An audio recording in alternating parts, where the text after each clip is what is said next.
"You'll regret this," they promised. I didn't. It started so slowly I didn't even notice. A tightening in my chest every time they spoke about the future. A flicker of something sharp and ugly when they reached for my hand. I told myself I was tired, overworked, distracted. But deep down I knew. I'd known for a while. And still, I stayed. I built a routine around my silence. I woke up next to them every morning, smiled through coffee, nodded through plans I never intended to keep. I said all the right things at all the right times, trying to drown out the voice in my head screaming that I was living a lie. I convinced myself it was kindness, that sparing their heart was somehow noble. But it wasn't. It was cowardice. I watched myself disappear piece by piece. Friends stopped hearing from me. Family stopped asking if I was okay. I told them I was just busy.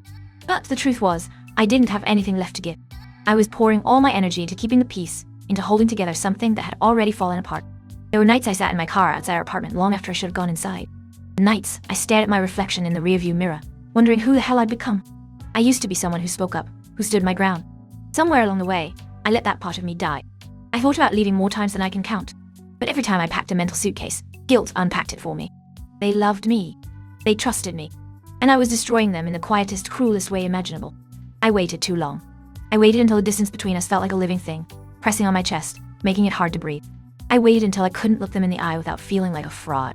I waited until I hated who I was when I was with them. And even then, I waited longer. The night I finally told the truth, I didn't feel brave. I felt empty. I felt like a shell of the person I used to be. I remember the way they looked at me, like I'd just set fire to every dream we ever shared. I remember the way they walked away without looking back. I remember standing in that empty apartment, realizing I had done exactly what I was most afraid of. I'd broken the heart of someone who only ever wanted to love me. I spent months picking through the wreckage, months learning how to live with the weight of what I'd done. And somewhere in that mess, I found something I thought I'd lost for good, my voice. I don't know if I deserve to find peace after the damage I caused. But I do know this. I will never again mistake silence for kindness. I will never again abandon myself just to keep someone else from hurting. And if nothing else, I owe them that truth.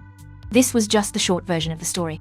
If you want to hear the full detailed version with every raw moment and reflection, check the pinned comment. You'll find the link there.